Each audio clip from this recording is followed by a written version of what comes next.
delícia ver essa vinheta de novo, porque para o ano começar, tem que começar também a nossa resenha esportiva. E estou aqui muito bem acompanhada do meu parceiro, Gabriel Luterbach. Bom dia, Gabriel. Bom dia, Bárbara. Bom dia, pessoal de casa. Pois é, a primeira resenha esportiva do ano e a gente, claro, vai falar do vai e vem também do mercado. Bárbara, eu vou te falar que é um período que eu gosto bastante. Por quê? Porque nessa época fica aquelas cogitações, quem vai jogar? Será que meu time vai reforçar? Será que meu time vai contratar um craque? Então é um período que eu gosto bastante, apesar de não ter bola rolando. A bola, claro, também já começou a rolar para vários estaduais, como Carioca, Paulista. O Mineiro começa sábado. Então é um período que eu acho muito bom para o restante da temporada, porque agora vai determinar o que seu time vai alcançar. Se vai conseguir chegar numa Libertadores, se vai conseguir chegar num título. Enfim, é um período muito gostoso, né? Também acho, não é a emoção, né, que a gente tem em campo, mas sem dúvida o mercado e todas essas especulações também tem um tom ali de emoção, né? Exatamente, é a empolgação do torcedor, né? O meu time contratou um jogador que é muito bom e, claro, isso vai render frutos. E também quando não é bom, a gente fica bravo, né? Fica bravo. Tem torcedor bravo, por exemplo, mas tem torcedor feliz também, então a gente vai começar falando sobre os mineiros. Vamos começar falando sobre o Atlético Mineiro, porque o Atlético Mineiro está chamando atenção até pelo novo técnico, porque o Cuca, que foi muito campeão com a camisa do Atlético Mineiro, agora saiu. E quem entrou no lugar dele foi o Kudê que também foi muito bem no Internacional. Então aí, algumas contratações, as contratações do Atlético Mineiro. Primeiro ali, como eu falei, Eduardo Kudê, que é o novo técnico do Atlético Mineiro, saiu do Celta de Vigo e foi para o time mineiro. Também tem outra contratação ali, Bárbara, que é o Paulinho, meio atacante, que tem chamado a atenção, porque o Paulinho foi muito bem no Vasco, era um jogador com muito potencial, fez todas as divisões de base com a camisa da seleção brasileira, foi jogar na Alemanha, no Bayer Leverkusen, e estava um pouquinho encostado lá. E agora tem muita expectativa sobre esse jogador, porque a gente sabe do potencial dele e também sabe das habilidades dele. Então é um jogador que tem chamado bastante atenção e, claro, a gente vai estar de olho nesse jogador. Tem outro jogador ali também que é o Bruno Fux, que assim como o Paulinho, também é um jogador muito jovem, foi campeão nas Olimpíadas em 2016 com a camisa do Brasil aqui no Rio. Então também é outro jogador que estamos falando de jogadores ainda jovens, com muito potencial, e parece que essa é a característica do Atlético Mineiro. Está investindo em jogadores mais jovens para poder tentar ganhar alguma coisa nesse ano. Também não é simples, né, Gabriel? Porque assim, tem o potencial, mas se também ele não começa de um jeito bacana e estável e seguro, pode desandar. Exatamente. Então o negócio é começar bem. Exatamente, tem que começar bem e para isso está contando com um treinador novo aí, o Eduardo Kudê. A gente também ali tem o Johan, que está voltando de empréstimo, o Johan, que já é jogador do Atlético Mineiro, jogou a última temporada no Bragantino e agora voltou. Também tem o Edenilson, esse Edenilson também tem chamado a atenção, porque é um volante, aquele volante do Internacional, agora é o novo jogador do Atlético Mineiro, e ali vai fazer aquele meio campo ali com o Alan, porque o Jair saiu, o Atlético Mineiro repôs com o Edenilson. Aliás, até repôs antes, né, porque o Edenilson chegou antes, depois o Jair saiu, o Jair foi para o Atlético Mineiro. Já pensando nisso, vou me preparar aqui, porque esse jogador não quer ficar, queria respirar novos ares, vou contratar o Edenilson, que é um jogadoraço também, né, Bárbara? Sim, a gente está vendo que não foram poucas as mudanças, ou seja, o Atlético está ambicioso. Exatamente. Outro meio-campista é o Igor Gomes, aí compôs essas contratações no meio-campo, e o Paulo Henrique, lateral direito, também chegou no Atlético Mineiro. A gente vai falar, se você achou que o Atlético Mineiro já contratou bastante, o Cruzeiro é o time da Série A que mais contratou.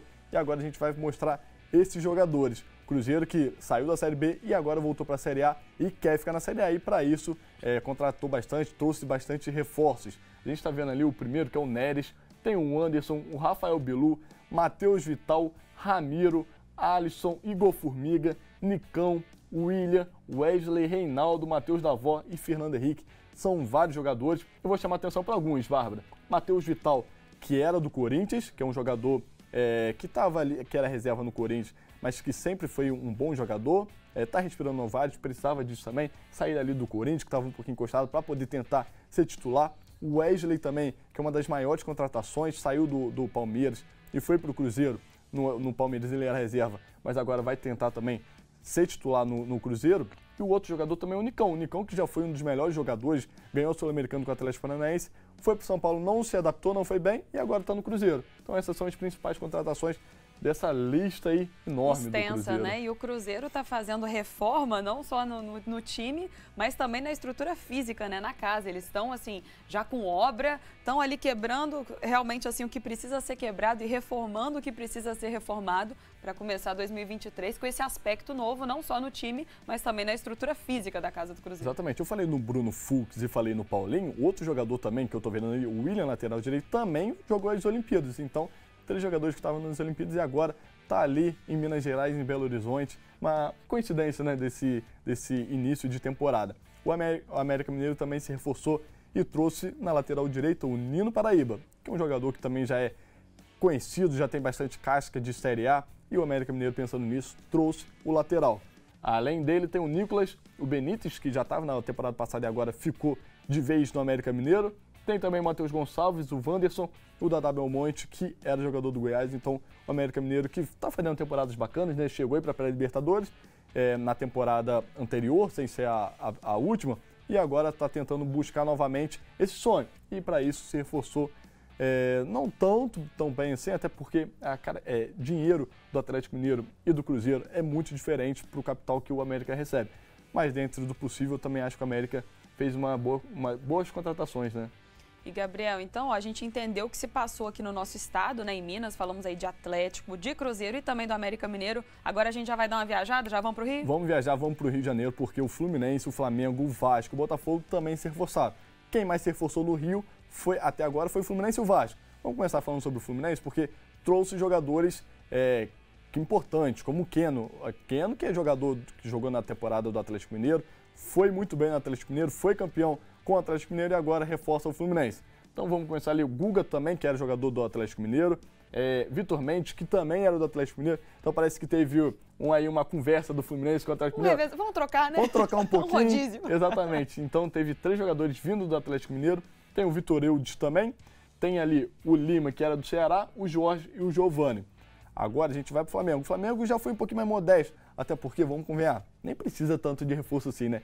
João Gomes saiu, já trouxe o Gerson. Ali trocou, vou falar 6 por meia dúzia, porque são características diferentes, mas são jogadores de quilates bem parecidos, né? São jogadoraços. Além dele, também teve o Vitor Pereira, que é o novo treinador do Flamengo, e ele tem um asterisco, porque o Rossi é o novo goleiro do Flamengo, mas ele só chega no meio do ano. Então já tem pré-contrato assinado, mas ainda não assumiu a camisa do Flamengo, ainda não chegou no Rio de Janeiro. A gente vai falar agora sobre o Vasco. O Vasco que é a primeira temporada do início com a 777. O Vasco que agora é SAF. E por conta disso, eles abriram o cofre. Tem muito jogador também no Vasco. Como eu falei, o Vasco e o Fluminense foram os que mais contrataram no Rio de Janeiro. Barbieri é o novo treinador, Pedro Raul, Patrick de Luca, Léo Piton, Bambu, Pumita Rodrigues, Ivan, Orelhano e Jair. O que chama a atenção, Bárbara, é que o Vasco abriu os cofres mesmo. No Léo pagou 16 milhões, 15 milhões, no Piton também pagou bastante dinheiro, 16 milhões. Teve o Jair também, que saiu do Atlético Mineiro, e o Vasco teve que dar ali uma compensação bem grande também. Então, o Vasco na primeira temporada com a 777, precisando de reforçar, porque saiu da Série B, precisava de jogadores de nível da Série A, falou assim, quero ficar aqui.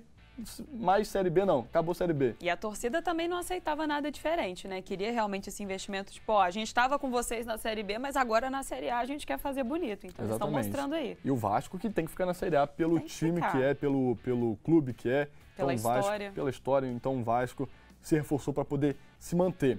Quem também é SAF é o Botafogo, mas o Botafogo se reforçou menos, até porque na temporada passada já tinha aberto os cofres. Então o Botafogo foi menos aí, foi um pouquinho mais modesto.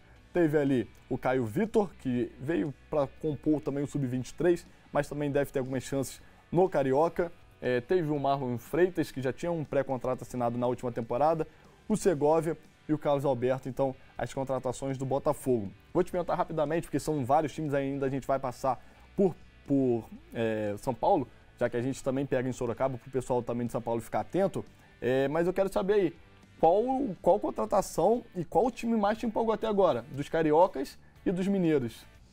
Gabriel, dos mineiros, eu tenho gostado de uma forma geral, como até eu falei mesmo, do próprio trabalho do Ronaldo, né, fora de campo, que eu acho que isso dá uma segurança para quem está em campo, mas também o Atlético conseguiu apresentar já esse retorno também para a torcida de investimento, e o América também. É difícil a gente colocar ali qual foi o melhor, mas eu achei muito simbólico, porque mostra o que você comentou. As equipes que realmente estavam precisando se reforçar, seja no técnico, no goleiro ou nos jogadores, né?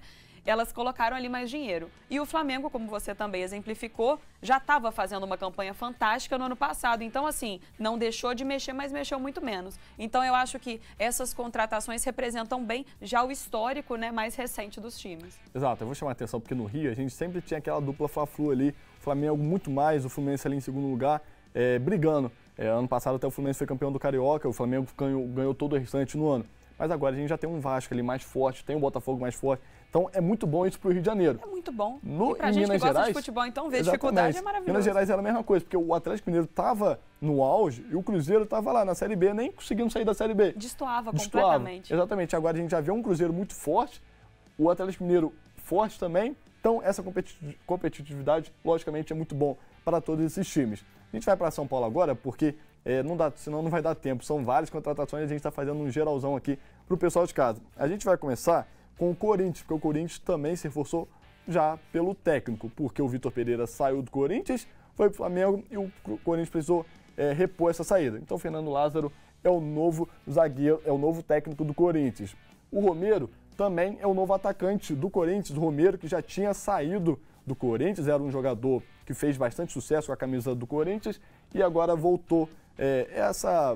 Essas voltas que o mundo dá, né, que o futebol dá. Então o Romero agora é o novo reforço do Corinthians, estreou ontem inclusive. Matheus Bidu, lateral esquerdo, que também já tinha passagem pelo Corinthians, saiu, jogou no Guarani, jogou no Cruzeiro e agora é o novo reforço do Timão. E o Yuri Alberto, que também já estava na temporada passada e agora é definitivo do Corinthians.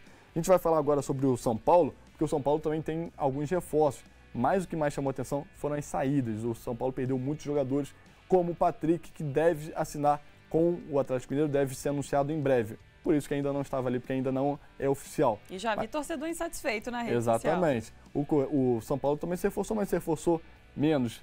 Pedrinho, emprestado pelo Locomotive, Rafael, Wellington Rato, Marcos Paulo, Alan Franco e Mendes. O que mais chamou a atenção é o Mendes, que é volante titular da seleção equatoriana.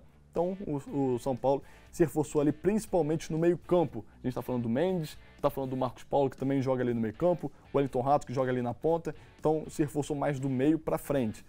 A gente vai falar agora também sobre o Santos. O Santos também se reforçou vindo jogador do Ceará. Aproveitou que o Ceará caiu, e assim como o Fluminense fez, contratando o Lima, o Santos também aproveitou, contratou o Messias, que era zagueiro do Ceará, e o Mendonça. Também tem o João Lucas, o Dodge e o Vladimir, além do técnico Odair Helman. Então, vários técnicos, né, Barba? Teve o Vitor Pereira, o Lázaro, agora o Helman, Kudê. Então, os times mudaram bastante de técnico de uma temporada para outra. E a gente espera que tenha destaque técnico mesmo, mudanças de técnico, não foram poucas. Exato, e a gente espera que esses técnicos continuem até o fim da temporada para poder dar tempo para eles poderem trabalhar, né? A gente viu muitas mudanças e a gente espera isso, né? Para finalizar, o Bragantino. O Bragantino também se reforçou, um time que já é SAF há um pouquinho mais de tempo e tem contratações bem características, jogadores jovens com potencial de revenda. E assim continuou com o Thiago Borbas, vindo do River Plate, o Pedro Caixinha, que é o novo técnico, e o Matheus Fernandes. O Juninho Capixaba já é um lateral mais experiente, mas é para poder qualificar ainda mais o elenco do Red Bull Bragantino, o Bragantino. Então, são contratações dentro dessa característica. Quem mais estou ali foi o Juninho Capixaba. Ufa, muitas contratações, hein? Haja puxar o ar para falar isso tudo, né? Exatamente. E o Palmeiras, sem contratação? Palmeiras a gente está vendo ali que não tem, porque o Palmeiras também, assim como o Flamengo, não contratou, até porque já tem um elenco muito bom, já tem um elenco muito vasto, mas os torcedores estão meio na bronca, porque o Danilo saiu, o volante titular do Palmeiras, e ainda o Palmeiras não repôs. O Palmeiras está no mercado e em breve a gente deve ter novidades para poder anunciar aqui para o pessoal. Acredito que por isso mesmo, né? Para representar a campanha que fez, e o Palmeiras também teve um 2022 fantástico, né? E dá moral também aos jogadores, né? Que fizeram uma temporada, como você falou, campeão brasileiro. Então seria peças, como eu falei, Danilo saiu, vão contratar outro. Então ainda tá procurando para repor. Peças-chave, né? E a gente vai falar sobre o Flamengo, porque a bola já começou a rolar no Campeonato Carioca e Paulista, como eu falei.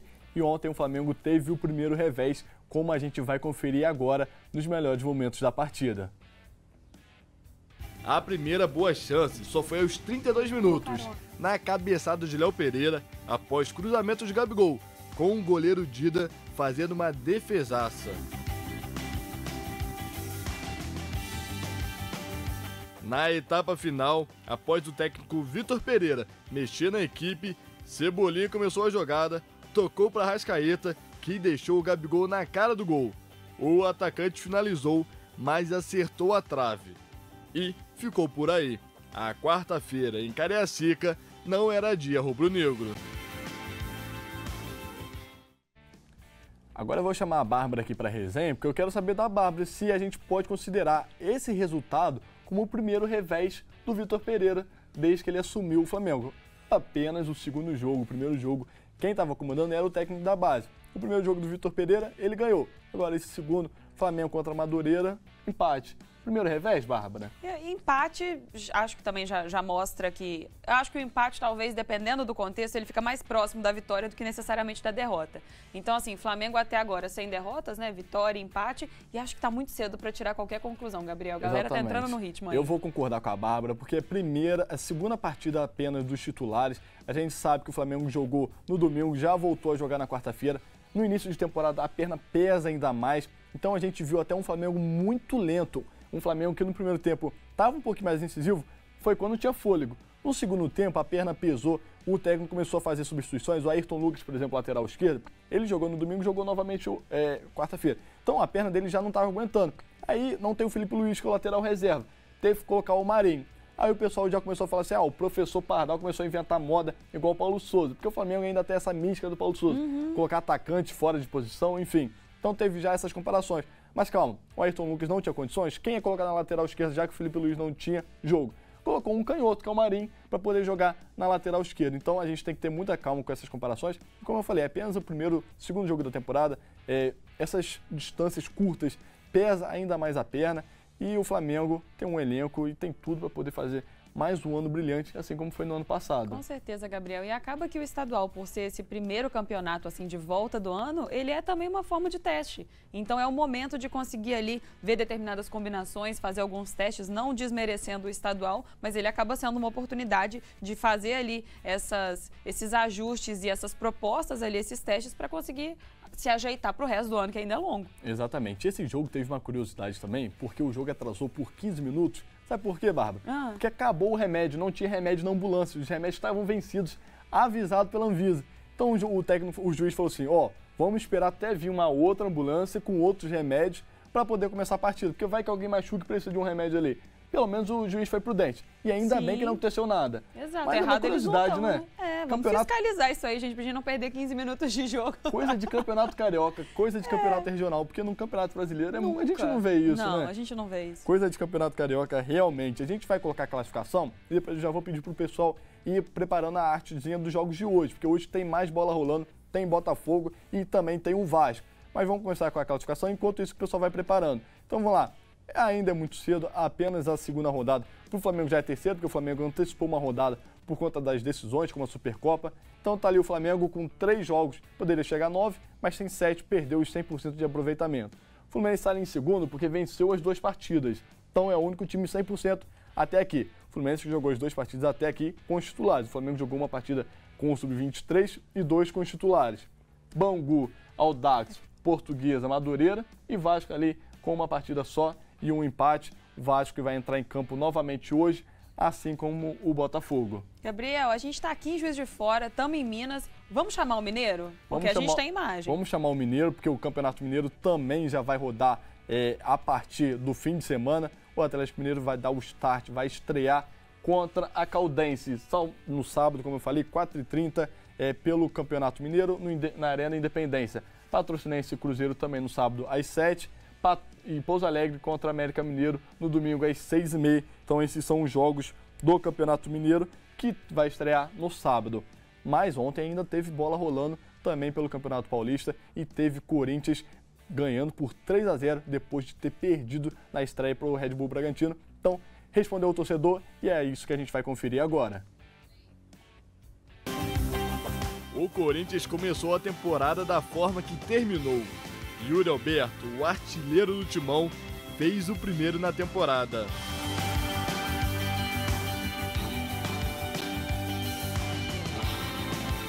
O segundo gol teve mais uma participação do Yuri, que arrancou pelo lado direito, tocou para o meio e Roger Guedes, com categoria, para o fundo das redes.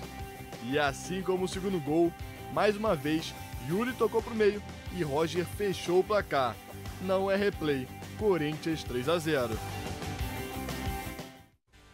E do que a gente acabou de ver aí, Gabriel, o entrosamento dessa dupla, o que você acha? Promete? Exatamente, Roger Guedes e Yuri Alberto. Yuri Alberto que não jogou contra o Bragantino e faz toda a diferença. A gente viu um centroavante ali.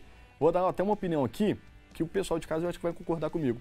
Eu acho que, assim, no futebol, o Yuri Alberto e o Gabigol, eles têm muita semelhança, porque são jogadores jovens com muito potencial, que ainda podem ficar muito. Até porque o Corinthians fez um investimento no Yuri Alberto, que é para ele poder permanecer por várias temporadas. Assim como o Gabigol já está no Flamengo. Então vou fazer a comparação, que eu acho que o Yuri, ele não é aquele jogador igual o Gabigol de inflamar a torcida, ele já tem uma característica diferente.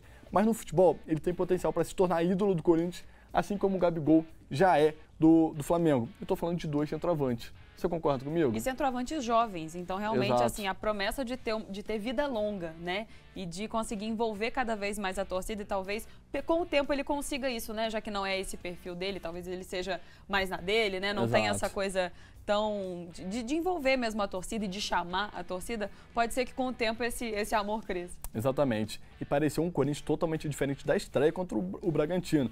Foi um jogo difícil, o Bragantino está na Série A, mas era um time totalmente diferente. E se a imprensa criticou bastante nessa estreia, também a gente tem que ter calma depois dessa vitória elástica por 3-0. Então tem que ser balanceado. Ainda é o início apenas da temporada, mas tem um jogador que eu acho que faz toda a diferença para o Corinthians. Estou falando do Renato Augusto. O Renato Augusto, assim como o Yuri Alberto, não jogaram a primeira rodada e nesse jogo já jogaram. Então a gente viu o Yuri Alberto ali fazendo tabelinha com o Roger Guedes e o Renato Augusto é aquele jogador que dá tranquilidade para o meio-campo do Corinthians. Então esses dois jogadores fazem toda a diferença e por conta disso que eu acho que esse placar foi 3-0 e o Corinthians na estreia não foi muito bem. Você concorda nesse sentido? Concordo, Gabriel. E Renato Augusto realmente ele é essa pessoa que traz a segurança, né? Por tudo que ele representa, já tem uma história também muito, muito sólida.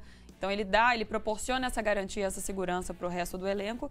E como a gente comentou, começou com derrota. Sim, tá cedo, mas se num segundo jogo já tivesse mais uma derrota, isso muito provavelmente iria dar uma desestabilizada e não seria nada bom. E apenas o início do trabalho do Fernando, porque a gente falou aí que o Vitor Pereira foi para o Flamengo. A gente vai falar agora sobre o Guarani, porque o Guarani venceu por 2-0 o Santos. Então o Santos ainda não começou muito bem a temporada e esse é o destaque que a gente vai conferir agora. O primeiro gol do Guarani tem uma falha na saída de bola do Santos, logo no início da partida.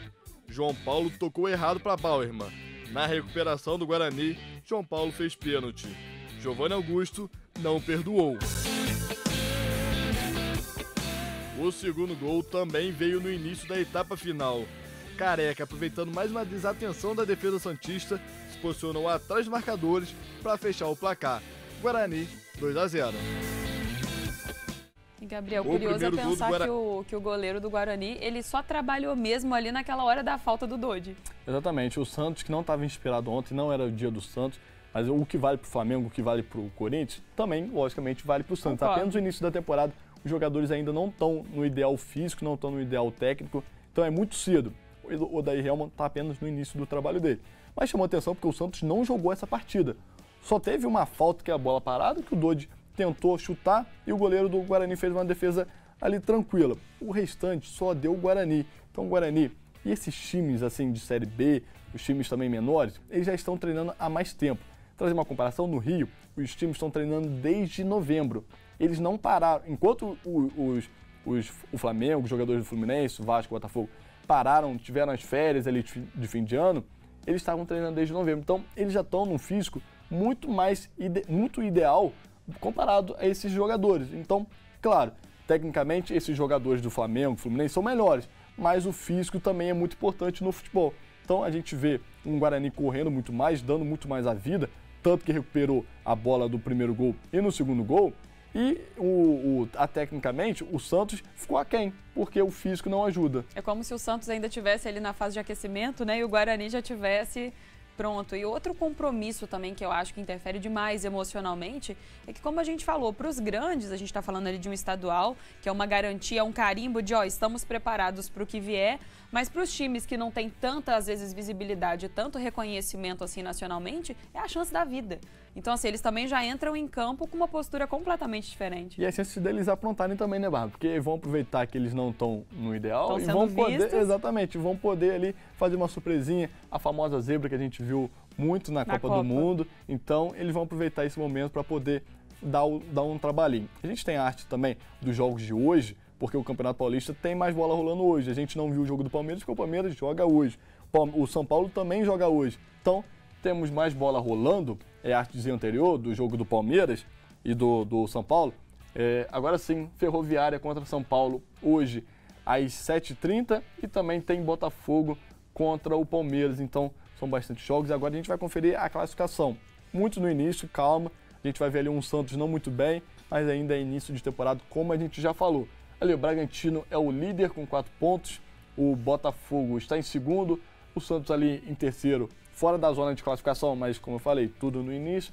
Inter de Limeira ali também em quarto. Guarani, São Paulo, Mirassol e Água Santa, esses times têm, o São Paulo só tem um jogo, por exemplo, vai jogar hoje, como falei. São Bento, Ferroviária, Corinthians e Ituano. Então, apenas no início de temporada, muita bola ainda para rolar, né, Bárbara? Mas já estamos aquecendo aí para a temporada que promete, e promete muito, né? E promete muito, como eu falei, estava morrendo de saudade, não só do futebol, mas da nossa resenha, e que bom que voltou. Que bom que voltou, atualizando o Campeonato Carioca, Paulista e Mineiro a partir de segunda-feira, porque o Mineiro começa no sábado. É isso, aqui com a gente é aquele giro realmente, né, por todos os estaduais. Obrigada, viu, Gabriel? Obrigado, Bárbara, e obrigado, pessoal de casa. Tava com saudade de todo mundo, da Bárbara, do pessoal de casa, voltei de férias e agora para poder ficar aí até o restante do ano. É isso, voltamos. E vamos ter tempo, né, para essa nossa resenha.